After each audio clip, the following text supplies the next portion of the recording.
নমস্কার, আশা করি সবাই খুব ভালো আছো। দেখো আমরা প্রত্যেকে জানি যে পিএসসির যেকোনো মেন্স পরীক্ষা সেটা ডব্লিউবিসিএস হোক বা মিসেলেনিয়াস বা ক্লার্কশিপ, সেখানে ট্রান্সলেশন কিন্তু একটা ইন্টিগ্রাল পার্ট। এই ট্রান্সলেশন কিংবা বঙ্গানুবাদ এই দুটো পার্টে ভালো স্কোর না করতে পারলে মেন্স পরীক্ষায় পাশ করা কার্যত অসম্ভব। আজকে আমরা এই ছোট্ট প্যাসেজটা ট্রান্সলেট করব। দেখো, ট্রান্সলেশনে ভালো হতে গেলে বা বঙ্গানুবাদে ভালো হতে গেলে দুটো জিনিস আমাদের ইমপ্রুভ করতে হবে। সেটা গ্রামারটা ভালো করে চর্চা করতে হবে এবং ভোকাবুলারি বাড়াতে হবে বা স্টক ওয়ার্ড আমাদের বাড়াতে হবে।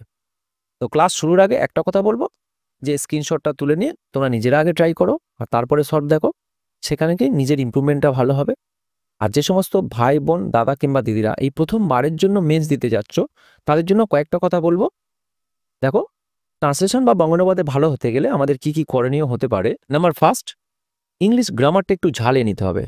Tense, sentence, syntax, voice change, narration change, clause, transformation of sentence, এই সমস্ত ভাইরাল চ্যাপ্টারগুলো একটু রিভাইজ দিয়ে নিতে হবে।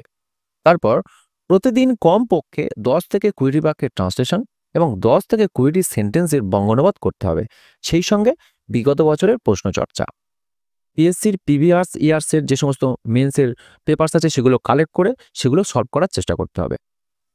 তারপরে দৈনন্দিন জীবনে আমরা যে সমস্ত কথোপকথন করে থাকি, সাধারণ যে সমস্ত কথাবার্তা বলে থাকি, সেগুলো বাংলা থেকে ইংরেজিতে অনুবাদ করার প্রচেষ্টা রাখতে হবে।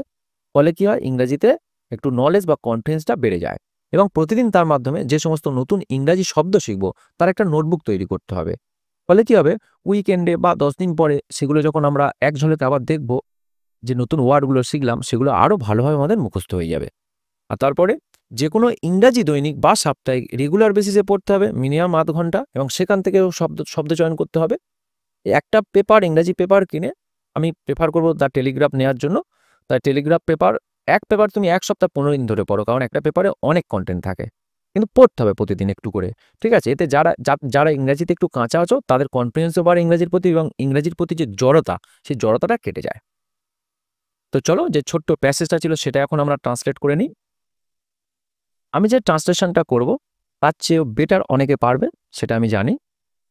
আমি আমার অ্যাবিলিটি দিয়ে যতটুকু পেরেছি তোমাদের সঙ্গে শেয়ার করছি।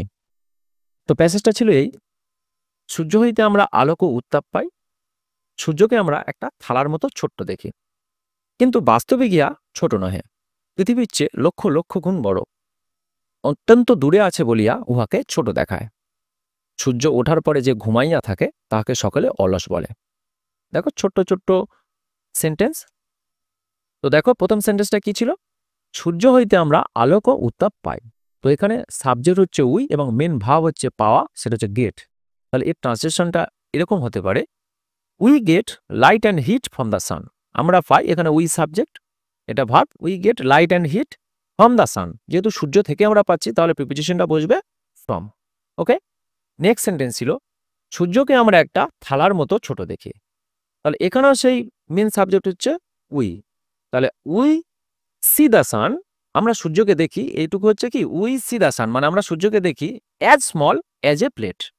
এখানে একটা কম্প্যারিজন হচ্ছে যে প্লেটের মতো ছোট দেখি। তাহলে we see the sun as small as a plate, সূর্যকে আমরা একটা থালার মতো ছোট দেখি। নেক্সট সেন্টেন্স দেখো, কিন্তু বাস্তবিক ইহা ছোট নহে, কিন্তু বাস্তবিক ইহা ছোট নহে। তাহলে দেখো এটা কিরকম হতে পারে? But it is really not that small. এই দ্যাট কথাটা কেন আনা হচ্ছে? কারণ এখানে অলরেডি একবার বলে দেওয়া হয়েছে যে আমরা প্লেটের মতো ছোট দেখি, তাহলে এখানে এই দ্যাট স্মল বললে শ্রুতিমধুর হয়। But it is really not that small, অর্থাৎ আমরা কি বলছি যে দেখো ওই রকম ছোট নয় ঠিক। তাহলে এই যে সেন্টেন্সটা ছিল যে কিন্তু বাস্তবিক ইহা ছোট নয়, এর ইংরেজিটা এরকম হতে পারে: but it is really not that small, পৃথিবীর চেয়ে লক্ষ লক্ষ গুণ বড়। আমরা একটা সেমিকোলন দেব, তারপরে লিখব million times bigger than the আর্থ। কিন্তু বাস্তবে গিয়া ছোট নয়, পৃথিবীর চেয়ে লক্ষ লক্ষ গুণ বড়। তাহলে পুরোটা কি দাঁড়ালো? But it is really not that small, million times bigger than the earth. Okay, এরপরে সেন্টেন্সটা ছিল দেখো, অত্যন্ত দূরে আছে বলিয়া উহাকে ছোট দেখায়। অত্যন্ত দূরে আছে বলিয়া উহাকে ছোট দেখায়, তাহলে এখানে একটা রিজন আছে আর তারপরে একটা ফলাফল আছে। অত্যন্ত দূরে আছে বলিয়া, এইটুকু ইংরেজিটা কি হতে পারে? সেটা হচ্ছে because of staying at a great distance. অত্যন্ত দূরে আছে বলিয়া উহাকে ছোট দেখায়। It is seen as small. দেখো এখানে কিন্তু অ্যাজ দিতেই হবে, উহাকে ছোট দেখায়, it is seen as small হবে কিন্তু। ঠিক আছে? তাহলে পুরো সেন্টেন্সটা কি দাঁড়াচ্ছে? Because of staying at a great distance it is seen as small. এটুকু কিন্তু নোট করার বিষয়। দেখো এবারে শেষ বাক্যটা দেখো, সূর্য ওঠার পর যে ঘুমাইয়া থাকে তাহাকে সকলে অলস বলে। খুব সুন্দর বাক্য এটা। এটার ট্রান্সলেশন কিরকম হতে পারে ইংরেজিতে?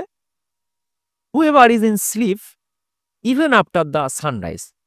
এটুকু আমার পার্ট ভাবে বোঝার চেষ্টা করব যে হুএভার বলতে কি? যে কেউ। হুএভার বলতে যে কেউ। Whoever is in sleep even after, এমনকি even after the sunrise is called lazy. সূর্য ওঠার পরে যে ঘুমাইয়া থাকে তাহাকে সকলে অলস বলে। তাহলে এখানে একটু ক্লজ নিয়ে আলোচনা করে দেব। এই whoever is in sleep even after the sunrise, এখানে এটা নাউন ক্লজ। এটা পুরোটা একটা, এই যে পুরো বাক্যাংশটা একটা, দেখো whoever is in sleep even after the sunrise, এই পুরো বাক্যাংশটা একটা নাউনের কাজ করছে, তাই এটা নাউন ক্লজ। এখানে ইজ হচ্ছে main verb, is called lazy. যাই হোক, আমি আমার সামর্থ্য দিয়ে যতটুকু চেষ্টা করেছি সেটাই তোমাদের সঙ্গে শেয়ার করলাম। আবার নেক্সট ক্লাসে আবার একটা প্যাসেজ নিয়ে দেখা হচ্ছে। সবাই খুব ভালো থেকো, থ্যাংক ইউ, এবং অবশ্যই মন দিয়ে পড়াশোনা করো। চলো।